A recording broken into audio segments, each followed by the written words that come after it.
इतिहास के पन्नों से आज हम मेवाड़ के उस महान शासक की शौर्य गाथा सुनेंगे जिसने कभी हार नहीं मानी। जब बाकी शासक डरकर अपने राज्य सौंप रहे थे, तब मेवाड़ का ये शूरवीर अपनी आजादी के लिए अड़ा रहा।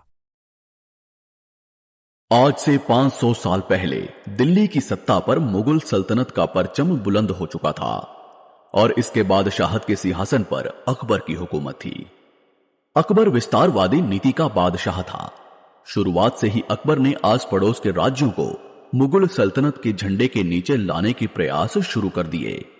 पूर्व को जीतने के बाद अकबर ने अपने पश्चिम अभियान में राजपुताने की रियासतों पर मुगल ध्वज फहराने की शपथ ली।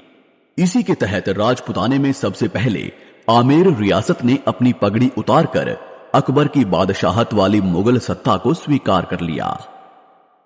शुरू में तो राजपुताने की दूसरी रियासतों ने आमेर रियासत को एक तुर्क की अधीनता स्वीकारने पर धिक्कारना शुरू कर दिया, पर बाद में धीरे धीरे इन रियासतों ने भी अकबर की सत्ता को स्वीकार कर लिया।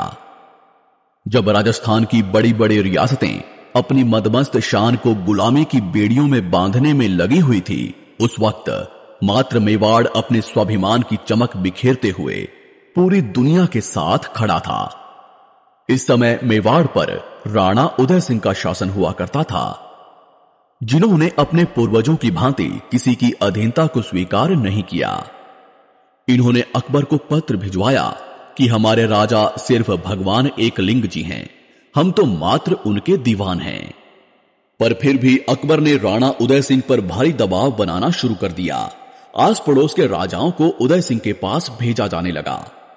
इन्हीं परिस्थितियों में दिन गुजरते रहे और एक दिन अचानक मौसम बदलने लगा। बादलों की घमासान गर्जना के बीच राणा उदय सिंह की सबसे बड़ी रानी माता जयवंता बाई ने एक पुत्र को जन्म दिया।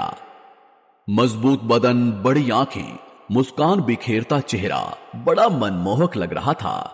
राणा उदय सिंह ने महल की औरतों से अपनी रानी के हालचाल पूछे। तभी पाली की दासियों ने जवाब दिया, शेरनी ने शेर को जना है। नीले घोड़े असवार म्हारा मेवाड़ी सिरदार राणा सुनता ही जा जो जी। राणा पुत्र पाकर बड़े खुश होने लगे। वे कभी राणा कुंभा के बनाए विजय स्तंभ को देखने दौड़ते तो कभी बप्पा रावल की तलवार को प्रणाम करने। सरदारों ने पूछा, हुकुम, कुंवर जी का नाम क्या होगा? राणा शांत होकर बोले, जिस तरह सूरज अपनी चमक से धरती को रोशन करता है, उसी तरह मेरा पुत्र अपने शौर्य के प्रताप से मेवाड़ को रोशन करेगा। अतः इसका नाम प्रताप होगा, कुंवर प्रताप सिंह सिसोदिया। माता जयवंता बाई कृष्ण भक्त थी। उन्होंने शुरू से ही कुंवर प्रताप को भगवान कृष्ण और महाभारत की युद्ध कलाओं का ज्ञान दिया। रानी जयवंता बाई कुंवर प्रताप को बताती कि किस तरह उनके दादा राणा सांगा ने अपनी तलवार की धार से दिल्ली की बादशाहत को रक्त से नहलाया, किस तरह उनके परदादा बप्पा रावल का शौर्य के रक्त में नहाया हुआ कलेजा जब अरब की धरती पर गरजा तो आने वाले 400 सालों तक कोई भी विदेशी भारत की तरफ आंख उठाने की हिम्मत नहीं कर पाया। सिसोदिया वंश के इस अतीत को सुनते हुए प्रताप बड़े होने लगे। समय आने पर उनको गुरुकुल भेज दिया गया, जहां प्रताप सुबह का समय गुरुकुल में बिताते, दोपहर के समय वे भीलों की बस्तियों में चले जाते। शाम होते होते प्रताप लोहारों के गांवों में निकल जाते। उनको हथियार बनाने की कला सीखने में बड़ा आनंद आता था। जनता के बीच इस कदर घुल मिल जाने पर प्रताप सबके चहेते बन गए। भीलों ने उनको कीका कहकर बुलाया, तो वहीं लोहारों ने उनको अपना राजा मानना शुरू कर दिया। कुंवर प्रताप बचपन से ही वीर, स्वाभिमानी और हठी स्वभाव के थे।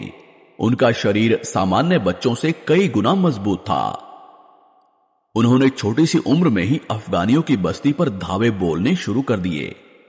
मेवाड़ से होकर गुजरने वाली मुगल सेना पर वे गुलेल से हमला कर देते। कुंवर के इन कारनामों को देखते हुए सबको लगने लगा था कि बड़े होने पर वे महापराक्रमी योद्धा बनेंगे और प्रताप ही भविष्य में मेवाड़ के राणा बनेंगे। उदय सिंह जी की कई रानियां भी थी, जिनसे उनको कुल 33 संतानें थी, पर उदय सिंह जी की सबसे प्रिय रानी थी धीर बाईसा। इनकी बात को राणा उदय सिंह अधिक महत्व देते थे। गठित करना शुरू किया। उन्होंने मेवाड़ के भीलों के गांवों का दौरा किया। भील योद्धाओं को अपने साथ जोड़ना शुरू किया। लोहारों को हथियारों के जखीरे बनाने का काम सौंपा गया। सरदारों को प्राचीन युद्ध कलाओं का अभ्यास करवाया जाने लगा। महाराणा प्रताप द्वारा सेना निर्माण के समाचार दिल्ली के बादशाह अकबर तक पहुंचने लगे। अकबर ने भी राणा प्रताप को रोकने की पूरी तैयारियां शुरू की। उन्होंने महाराणा प्रताप से अपनी अधीनता स्वीकार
उन्होंने महाराणा प्रताप को 25 लाख रुपए की सहायता दी। इतने बड़े धन को पाकर हुकुम पुनः सेना की तैयारियों में जुट गए। बस यहीं से असली संघर्ष की शुरुआत होती है। महाराणा प्रताप ने सिंध जाने की बजाय पुनः मेवाड़ की तरफ कूच किया और सन 1582 में दिवेर के दर्रों में स्थित मुगल थानों पर आंधी के समान टूट पड़े। हुकुम रुद्र रूप धारण कर चुके थे। उन्होंने अपने सामंतों को आदेश दिया कि किले को चारों तरफ से घेर लो, कोई बचकर नहीं निकलना चाहिए। तभी महाराणा प्रताप के पुत्र अमर सिंह ने अकबर के चाचा सुल्तान खान पर भाला फेंका, जो सुल्तान खान के घोड़े सहित आर पार निकल गया। यहां 36,000 मुगलों ने महाराणा प्रताप के सामने आत्मसमर्पण कर दिया। महाराणा ने दिवेर के किले पर केसरिया ध्वज लहरा दिया। मुगलों की दिवेर हार से बौखलाए अकबर ने सन 1584 में महाराणा प्रताप को बंदी बनाने के लिए भेजा, पर जगन्नाथ कछवाहा बुरी तरह से पराजित हुआ। उसने महाराणा प्रताप से माफी मांगी और बकायदा हरजाना भी दिया। इसी के बाद महाराणा प्रताप ने कमल मीर के किले को जीत लिया, जहां अमर सिंह ने कमल मीर के मुगल अधिकारी अब्दुल्ला को कई टुकड़ों में काट डाला। इन्हीं लगातार जीतों के बाद 1585 में महाराणा प्रताप ने चावंड को जीतकर उसे अपनी राजधानी बनाया, जिसके बाद उन्होंने लगातार एक एक करके मुगलों के 32 किलों को जीतकर अकबर की नींदें हराम कर दी। मानसिंह से उसके देशद्रोह का बदला लेने के लिए महाराणा प्रताप ने अपनी सेना लेकर आमेर के मालपुरा पर आक्रमण किया, जहां से उन्होंने मानसिंह की बेशुमार दौलत को अपने कब्जे में लिया। अकबर ने स्वीकार कर लिया था कि राजपुताने के इस शेर को कोई कैद नहीं कर सकता। उसने अब महाराणा प्रताप को ना छेड़ने में ही अपनी भलाई समझी। इसके बाद 12 सालों तक महाराणा प्रताप ने ऐसा शासन किया कि मेवाड़ के व्यापार को 4 चांद लग गए। मेवाड़ की खोई हुई चमक वापस लौटने लगी। 19 जनवरी 1597 को 57 वर्ष की आयु में हुकुम शेर के शिकार पर निकले थे, जहां धनुष की प्रत्यंचा खींचते हुए हुकुम देवलोक सिधार गए। वीर शिरोमणि महाराणा प्रताप की देशभक्ति और अमर स्वाभिमान ने हर भारतीय के मन में उनके लिए अपार सम्मान जागृत किया। कवियों ने भी अपनी कलम से महाराणा की कीर्ति का कुछ यूं बखान किया। धर्म रहेगा और पृथ्वी भी रहेगी, पर मुगल साम्राज्य एक दिन नष्ट हो जाएगा। अतः हे राणा, विशंभर भगवान के भरोसे अपने निश्चय को अटल रखना। अब्दुल रहीम खान ए खाना, जिसने अपने घोड़ों को कभी शाही सेना में भेजकर दाग नहीं लगवाया, जिसने अपनी पगड़ी किसी के सामने नहीं झुकाई, उसके शासनकाल में जनता को किसी से कोई भय नहीं रहा। उसकी तलवार और भाला ही उसका सच्चा साथी था। वो वैदिक मार्ग का अनुयायी था, जिसने अनेक मंदिरों का निर्माण करवाया। उसके शत्रु भी उसकी वीरता और स्वाभिमान के सामने झुक जाते थे। उसकी शपथ थी, प्रताप के इस मुख से अकबर के लिए सदैव तुर्क ही निकलेगा। अतः हे राणा, जब जब भी कलम महाराणा प्रताप लिखेगी, तब तब सिर्फ महान, महान और महान ही लिखा जाएगा। दोस्तों, इस वीडियो को बनाने में बहुत मेहनत लगी है।